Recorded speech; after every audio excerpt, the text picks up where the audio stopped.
ಇದೇ ತಿಂಗಳು 13ನೇ ತಾರೀಕು ಅಂದರೆ ಬರೋ ಭಾನುವಾರ ಏನಿದೆ, ನಮ್ಮ ಮಾಸ್ತಿ ಗ್ರಾಮದಲ್ಲಿ ಮಾಸ್ತಿ ವೆಂಕಟೇಶ ಅಯ್ಯಂಗಾರ್ ಅವರ ಬಸ್ ನಿಲ್ದಾಣದಲ್ಲಿ ಯುವ ಕಾಂಗ್ರೆಸ್ನ ಒಂದು ಸಮಾವೇಶನ ಹಮ್ಮಿಕೊಂಡಿದ್ದೀವಿ. ಆ ಸಮಾವೇಶಕ್ಕೆ ವಿಶೇಷವಾಗಿ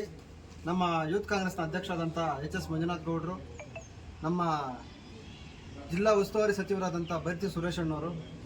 ನಮ್ಮ ಕಾಂಗ್ರೆಸ್ ಪಕ್ಷದ ಎಲ್ಲ ಕಾಂಗ್ರೆಸ್ ಜಿಲ್ಲೆಯ ಶಾಸಕರುಗಳು, ನಮ್ಮ MLCಗಳಾದಂಥ ನಜೀರ್ ಅಹ್ಮದ್ ಸಾಹೇಬರು, ಅನಿಲ್ ಅಣ್ಣವರು, ಅದೇ ರೀತಿ ವಿಶೇಷವಾಗಿ ನಮ್ಮ ಏನು ರಾಜ್ಯ ಅಧ್ಯಕ್ಷರ ಜೊತೆಗೆ ರಾಜ್ಯ ಉಪಾಧ್ಯಕ್ಷರುಗಳಾಗಿರ್ಬೋದು, ರಾಜ್ಯ ಪ್ರಧಾನ ಕಾರ್ಯದರ್ಶಿಗಳಾಗಿರ್ಬೋದು, ನಮ್ಮ ಜಿಲ್ಲೆಯ ಎಲ್ಲ ನಮ್ಮ ಕರ್ನಾಟಕದ ಎಲ್ಲ ಜಿಲ್ಲೆಯ ಅಧ್ಯಕ್ಷರುಗಳಾಗಿರ್ಬೋದು, ಜಿಲ್ಲಾ ಪ್ರಧಾನ ಕಾರ್ಯದರ್ಶಿಗಳಾಗಿರ್ಬೋದು,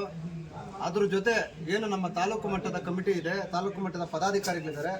ಆ ಎಲ್ಲ ಪದಾಧಿಕಾರಿಗಳು ಈ ಕಾರ್ಯಕ್ರಮಕ್ಕೆ ಆಗಮಿಸ್ತಾ ಇದ್ದಾರೆ. ಕಾರ್ಯಕ್ರಮದ ಉದ್ದೇಶ ಇಷ್ಟೇ, ನಮ್ಮ ಮಾಲೂರು ತಾಲೂಕಿನಲ್ಲಿ ಕಾಂಗ್ರೆಸ್ ಪಕ್ಷದ ಬಲವರ್ಧನೆಗಾಗಿ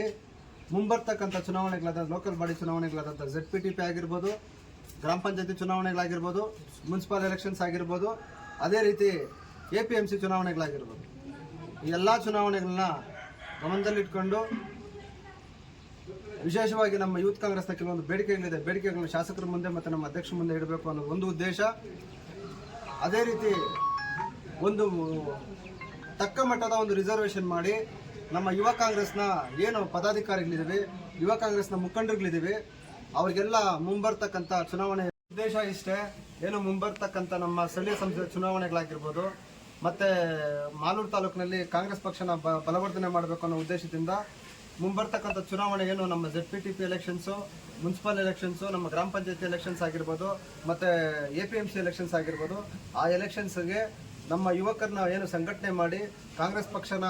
ಬಲಿಷ್ಠವಾಗಿಸಿ ನಮ್ಮ ಕ್ಯಾಂಡಿಡೇಟ್ಸ್ ಆಗ್ತಾರೆ, ಕಾಂಗ್ರೆಸ್ ಪಕ್ಷದ ಕ್ಯಾಂಡಿಡೇಟ್ಸ್ ಆಗ್ತಾರೆ, ಅವರೆಲ್ಲರ ಗೆಲುವಿಗಾಗಿ ನಾವು ಯುವ ಕಾಂಗ್ರೆಸ್ಸು ಪಣ ತೊಟ್ಟು